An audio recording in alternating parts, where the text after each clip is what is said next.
Aujourd'hui à RPM, la Kia Niro EV, entièrement électrique.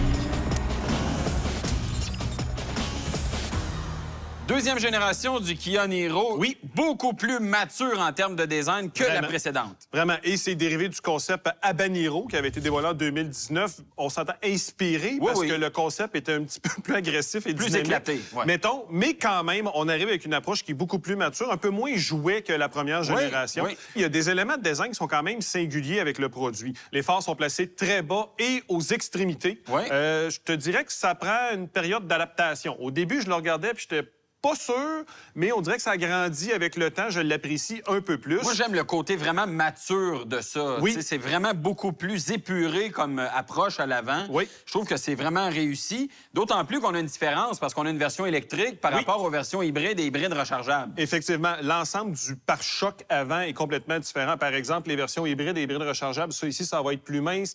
Évidemment, la prise pour la recharge du côté du PHEV va être sur le côté et l'hybride en a évidemment pas. La partie inférieure aussi va être légèrement différente. Oui. Dû au fait qu'on a une version Limited, on a des phares qui sont entièrement au DEL, alors que les versions plus de base, ça va être à halogène, malgré le fait qu'on a la fameuse chicane en DEL qui est présente dans toutes les versions. Donc, au niveau de l'éclairage, les modèles un peu plus de base, ça va être moins intéressant. Ça va être moins performant, c'est clair. Bon, des roues de 17 pouces. Oui, unique dans l'ensemble de la gamme électrique. Oui. Peu importe le modèle que l'on prend, ce sera ça. Oui. Design ordinaire, mais qui favorise l'aérodynamisme de par leur configuration et leur taille également. Oui, puis ce qui est un peu dommage, c'est que sur les versions hybrides et hybrides rechargeables, on a des roues de 19 pouces qui sont nettement plus jolies. Mais là, on a fait un choix parce qu'on veut favoriser l'autonomie de la version électrique. Exactement. Ce qui frappe au profil du véhicule, ce sont vraiment les appliques couleur argent métallisé qu'on a à l'arrière, qui prend beaucoup de place, mais aussi au bas de caisse, carrément tout le tour du véhicule. Oui, et la bonne nouvelle, si vous ne choisissez pas une version Limited avec ce blanc-là, vous ne pouvez pas avoir l'applique grise. Moi, je trouve ça intéressant. Original. Oui, bien sûr. Est-ce que j'aime ça? Je suis pas certain, honnêtement. Je suis pas convaincu que ça va bien vieillir dans le temps. Et si c'est pas gris argenté, c'est couleur carrosserie. Exactement. Si le véhicule est vert, l'applique va être verte aussi. Effectivement. La seule chose qui va changer de couleur, mais qui va être permanent sur les autres véhicules, c'est l'applique en bas de caisse qui fait le tour, comme tu disais. Sur cette version-là, évidemment, c'est gris, mais pour toutes les autres versions, même hybride et hybride rechargeable, ce sera noir. Donc, c'est une caractéristique qui est propre à ce véhicule-là. Parlant de noir, longerons de toit qui sont noirs sur la version que nous avons à l'essai et qui viennent de série à partir de Premium Plus, donc le deuxième niveau d'équipement. Oui, bon. À l'arrière, des feux de position bien placés. Très haut. Oui, lumineux également. L'éclairage est vraiment bon. Par contre, il faut s'abaisser pour trouver les feux de recul et les clignotants dans le bas du pare-choc. Ça, on déteste ça. Question de sécurité, c'est carrément trop bas. Parce que quand on a des gros véhicules qui nous suivent, ils sont pas en mesure de voir ces feux-là. Donc, une question de sécurité, ça marche pas. Oui, mais on peut défendre la version Limited, dont l'éclairage est en DEL versus les autres versions que ce sera à halogène, donc moins puissant, mais quand même, la position... Qui est toujours placé dans le bas, quand même. La position, ça demeure problématique. Maintenant, parlons de la qualité de l'assemblage et de la finition. Généralement, du côté des Coréens, on fait pratiquement des sans faute. L'assemblage est serré. Par contre, on a des réserves par rapport à l'avant, notamment. La découpe du capot, qui est plutôt étrange. Oui, parce qu'on veut agencer l'aile, le capot avec le pare-choc de plastique, là. Il y a vraiment... Il y a de la vague là, dans ce coin-là. C'est assez inhabituel. Il y a de la vague et la découpe est étrange. Le logo aussi qu'il y a qui est en train de délaminer, ça, c'est plutôt inacceptable. Et le fait qu'on a un véhicule blanc et on sait que le mariage des textures plastique blanc et métal blanc, c'est très difficile et c'est particulièrement apparent à l'avant du véhicule.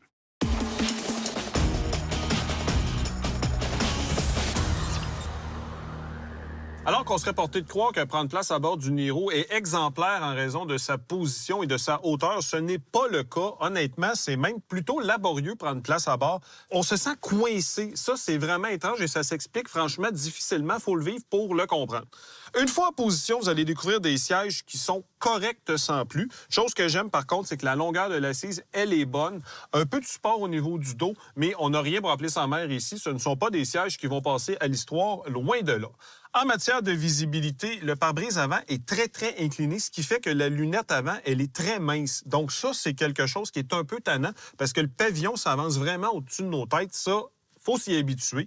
Par contre, les piliers sont somme toute assez minces, mais la base est très large et c'est accentué à cause d'un rétroviseur. Donc, C'est pas super et c'est même un peu étouffant au niveau de la sensation. Donc ça mériterait d'être revu pour une prochaine génération. Volant, c'est un volant qui est inspiré du EV6, donc rien pour s'exciter. Commande très facile à manipuler. Franchement, rien à dire à ce chapitre-là. Et là, on arrive au niveau de l'instrumentation. C'est tout à fait conventionnel. On est du côté des Coréens, donc c'est une technologie que l'on connaît depuis déjà plusieurs années. Même critique qu'à l'habitude. Peu de modularité, peu de possibilités en matière de design graphique. En changeant les modes de conduite, les couleurs vont varier. Vous avez aussi un ordinateur de bord en plein centre qui va vous donner un nombre limité d'informations. Donc, encore une fois, rien pour s'exciter. Par contre, une caractéristique qui est intéressante, dans la version Limited à l'essai, vous avez un affichage tête haute qui est quand même assez bien positionné. Donc ça, c'est une caractéristique de luxe qu'on trouve appréciable. Système multimédia, comme d'habitude, écoutez, j'ai l'impression d'être un peu sur répétition. Le jour de la marmotte, si vous voulez, 10,25 pouces, conventionnel encore une fois. Même défaut qu'on retrouve à l'habitude du côté des Coréens. Donc, aucune couleur pour distinguer les différentes pastilles, les différents menus. C'est un irritant en ce qui me concerne. Donc ça mériterait d'être revu. Vous avez la compatibilité avec Apple CarPlay et Android Auto, mais vous devez brancher votre téléphone. Donc, encore une fois, pour un modèle de nouvelle génération lancé en 2023, c'est plutôt inacceptable. Commande de climatisation, ici, c'est un peu à double volet. Vous pouvez appuyer sur le bouton ici qui va vous faire passer de la gestion de la climatisation à la gestion du système multimédia. Je sais que Sam n'aime pas ça. Moi, je trouve ça sympathique, surtout qu'on ne joue pas avec ces boutons-là en permanence. Climatisation à 2 zones. Donc ça, c'est une caractéristique qui est intéressante. À la console, plaque de recharge par induction. Et regardez le design. C'est épuré, ça. On aime ça. Pas de fioritures. Vous avez une molette pour la gestion de la transmission et de chaque côté, la gestion siège chauffant, climatisé dans la version Limited et volant chauffant. Donc ça, c'est des choses que l'on aime dans un climat comme le Québec. Espace de rangement ici, dont l'aménagement est plutôt étrange. Vous avez les porte-gobelets qui sont amovibles, entre parenthèses. Vous pouvez les déployer comme ça. Ça, c'est plutôt étrange. Puis si vous n'en avez pas besoin, ça vous donne un peu plus de rangement. Et ça compense avec l'espace qu'on a dans l'accoudoir qui est franchement minimal. Au niveau du coffre à gants, c'est correct. Vide-poche, c'est assez limité. Le modèle à l'essai vient avec un système de son Harman Kardon qui est correct sans plus. Il y a également un tout ouvrant dont la taille est somme toute très petite. Ça, c'est plutôt décevant. En matière de présentation générale, je trouve ça correct parce que le tableau de bord est somme toute assez bas. Ce qui m'agace un peu plus, c'est qu'on a voulu la jouer vraiment très chic, très piano à queue, on dirait. Il y a du noir laqué partout dans l'habitacle, ce qui fait que vous avez un festival d'empreintes digitales. C'est beau quand c'est propre, mais ça devient très vite sale. Donc, gardez-vous une petite guenille pour essuyer tout ça si vous voulez conserver un habitacle qui est propre.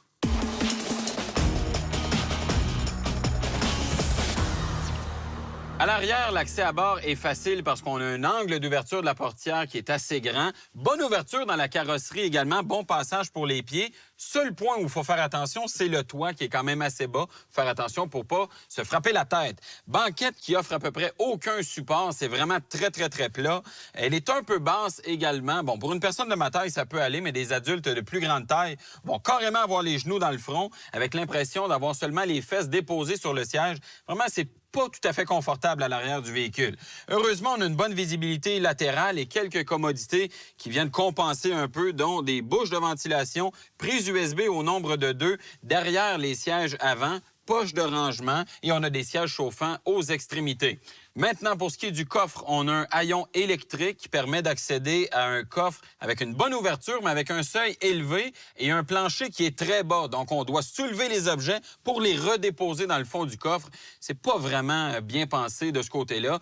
On a quand même 646 litres d'espace, ce qui est bon. Et quand on rabat la banquette à la manière 60-40, on a une bonne marche à monter pour atteindre les dossiers, mais on a quand même à ce moment-là 1805 litres d'espace de chargement, ce qui fait que le Niro est plus spacieux que la moyenne de la catégorie.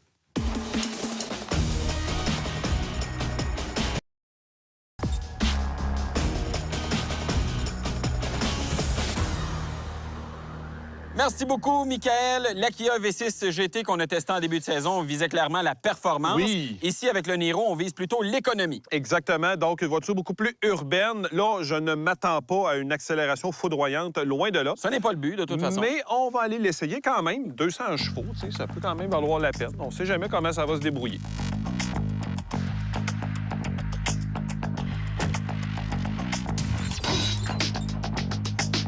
Samuel, on va s'élancer maintenant avec le Niro électrique. Oui. J'ai opté pour le mode sport. Oui. Il y a 4 modes. T'es prêt? Oui, allons-y.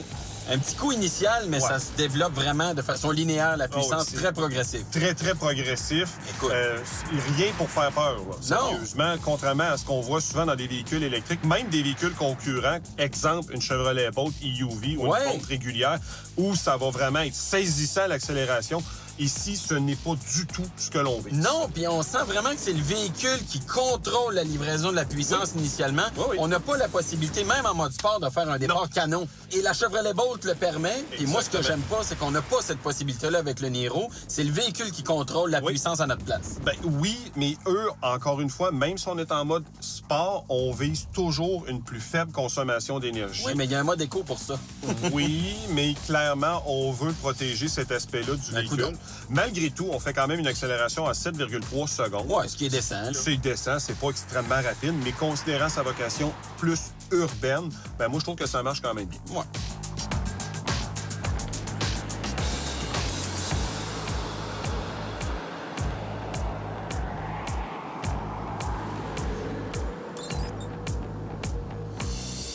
Samuel, on a 1725 kilos à immobiliser avec le Niro. Ouais. C'est quand même lourd pour la grosseur du véhicule. Oui, mais bon, c'est un véhicule électrique. C'est pas anormal non plus. Non, c'est ça. La trajectoire est bonne. Oui, vraiment. Très stable, hein, comme produit. Aucun louvoiement, même le plongeon qu'on aurait pu anticiper dû au poids du véhicule, vu que la batterie est placée très bas, ça n'a pas déstabilisé l'assiette du véhicule. Donc ça, c'est une bonne caractéristique. On se sent vraiment sécurisé. Oui. Gestion de la pédale, on peut la moduler, donc on se sent encore une fois en contrôle. Ben oui, bonne nouvelle. Distance de freinage aussi, qui est somme toute décente. On est tout juste en bas du 40 mètres à 39,7 mètres. Ouais, donc, ça a quand même bien été, malgré les pneus bof et le poids du véhicule. C'est réussi.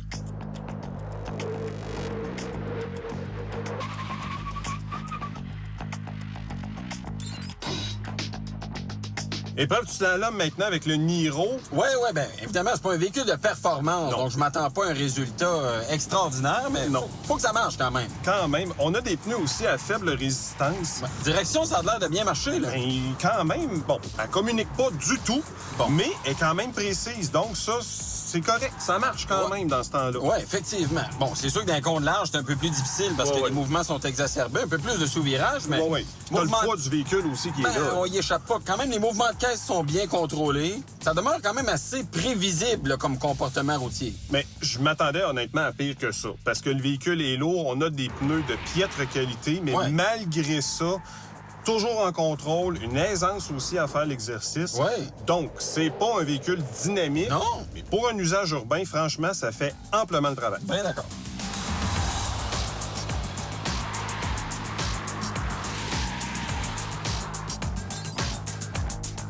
Évitement d'obstacles maintenant. Oui, bien, on a fait le constat quand même qu'on a une bonne suspension, bonne direction, des pneus qui font le travail aussi. Ben oui.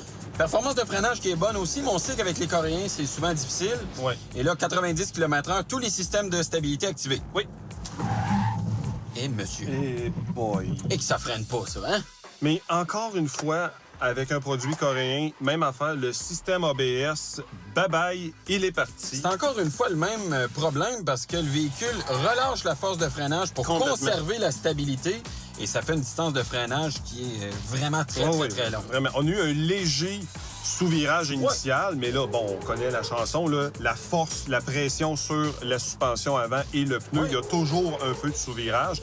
Mais malgré ça, deuxième braquage, j'ai vraiment été en contrôle. La direction vraiment a sauvé la mise. Les suspensions impeccables encore une fois. Les pneus aussi, ça a bien marché. Mais c'est le mot-à-dit système ABS qui, encore une fois, fonctionne pas, ce qui nous donne en plus une distance de freinage qui est épouvantablement longue. Mais bon, le constat demeure celui-ci. Le véhicule a réussi l'épreuve malgré la distance qui est longue.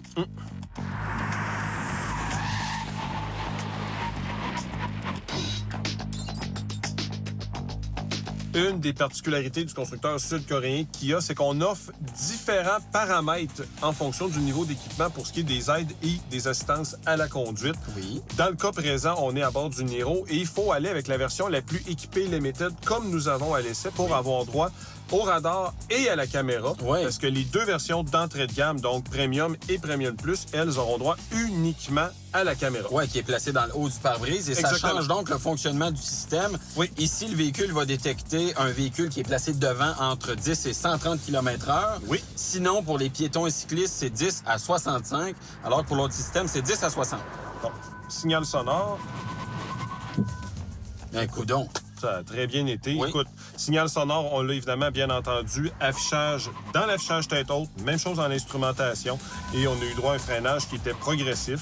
Et ça nous permet d'avoir une bonne distance avec la cible. C'est donc réussi. Ben oui.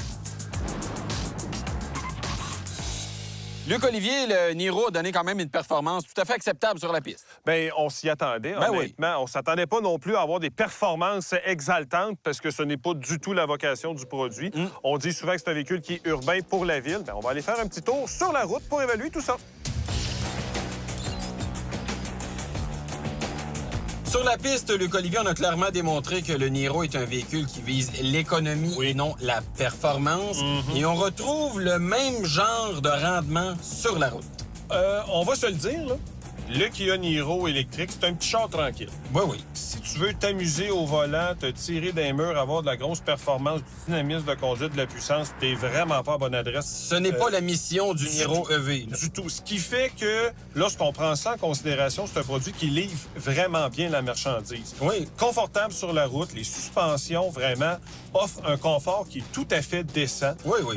Donc ça va bien. La visibilité générale est bonne. La direction, c'est pas particulièrement précis. Non. Mais encore une fois, pour un usage urbain, ce Ça marche. pourquoi le véhicule est destiné, ça marche vraiment bien. La puissance est pas véloce en accélération, mais à la reprise, par contre, Ben oui. la puissance nécessaire, elle est au rendez-vous C'est et ça qui est c'est drôle. vraiment intéressant. C'est vraiment une histoire de programmation dans l'accélérateur ou dans la Oui, livraison oui. de la puissance plutôt. C'est que en accélération vive depuis le départ, depuis un départ arrêté, ça y va vraiment doucement, mais un coup qu'on est lancé, on a de la puissance disponible. On voit que le véhicule va vraiment chercher à optimiser la consommation d'énergie Ouais. et surtout à augmenter l'autonomie. Moi, ce que je trouve un peu dommage, c'est qu'honnêtement, des modes de conduite, il y a très peu de variations. tu sais. Non. Dans le mode sport, on n'est pas capable d'avoir une accélération vive dès le départ, mais le mode éco, lui, va nous castrer quand même pas mal. Pas mal. Donc, on n'a pas vraiment beaucoup de variations. Donc, je me demande même pourquoi on a mis autant de modes de conduite, alors qu'il n'y a pas de changement. Non, effectivement. Il y a le mode de snow qui peut être intéressant dans l'optique. Mettons qu'on est l'hiver, la gestion du couple va favoriser l'extraction, par exemple, d'un banc de neige, mais ce ne sera jamais aussi efficace qu'un rouage intégral, bien évidemment. Non, c'est sûr. Aide et assistance à la conduite, les Coréens ont l'habitude de nous offrir beaucoup de choix. Oui. Là, selon le niveau d'équipement, on a différentes composantes, bien sûr. Oui. Là, on a le modèle tout équipé. On a donc tous les équipements. C'est quoi la performance? Bien, de manière générale, ça fonctionne assez bien du côté des Coréens. On n'a pas les systèmes qui sont les plus évolués, bien évidemment. Même si la version Limited que nous avons à l'essai a une programmation et un système qui est plus poussé que sur les deux versions d'entrée de gamme. Oui. Mais honnêtement, on n'est pas au niveau de Tesla en matière de Absolument conduite pas. semi-autonome, même du côté des Allemands. Initialement, par exemple, la conduite semi-autonome, là, on va la prendre 2-3 fois, montrer ça à nos amis, Ouais. dire, regarde-moi ça, la belle bébelle, et ça va arrêter là, probablement, pour ce qui est de son utilisation. On l'a quasiment pour dire qu'on l'a, puis c'est tout. Exactement. Donc, il y a une variation là-dessus qui est intéressante en fonction des modèles, mais à vous de juger si c'est important ou pas. Nous, on trouve pas ça très, très utile. Bon, les versions Premium Plus et Limited, comme on a avec nous, sont munies d'une pompe à chaleur qui Oui. améliore l'autonomie par temps froid. Exactement. Parlons d'autonomie. Justement, le constructeur annonce 407 km. Quel a été notre bilan de consommation? Bien, nous, on a fait 16,2 kWh au 100 km. Oui. Considérant la puissance et la grosseur du véhicule, on va se le dire, là, c'est pas un chiffre qui est particulièrement impressionnant. Non, là, non. Loin de là. Non, non.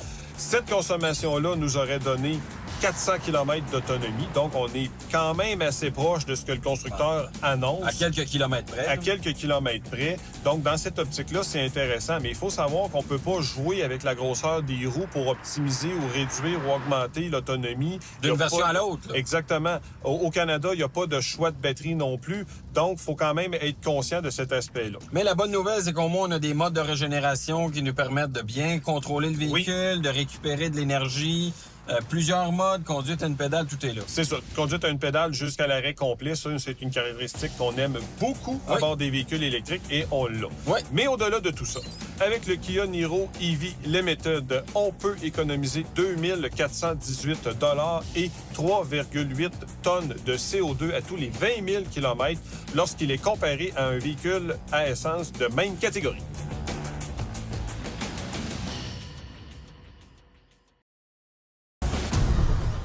Les pour et les contre. Les pour et les contre, le volume de coffre qui est quand même intéressant. Ça, c'est une belle progression par rapport à l'ancienne génération. Confort et comportement sur la route aussi, c'est une des forces du produit. Et évidemment, le fait qu'on a une fiabilité qui est attendue avec ce produit-là, puisque c'est dérivé de l'ancienne génération. Maintenant, du côté des comptes, distance de freinage à l'évitement d'obstacles qui est beaucoup trop longue, ça, c'est inacceptable. Le fait qu'on a également des coûts d'entretien qui sont très élevés, considérant le fait qu'on a un véhicule électrique. Et finalement, la cerise sur le sundae, c'est la faible capacité de recharge du véhicule qui est vraiment en retrait par rapport au reste de l'industrie. Parfait. Maintenant, recommandation. Bien, compte tenu du fait qu'on a une fiabilité qui est prévue à être bonne, bien sûr, dans le temps, compte tenu du fait qu'on dérive de l'ancienne génération, c'est un véhicule qu'on continue de vous recommander, et ça, dans toutes ses formes, hybride, hybride rechargeable et électrique.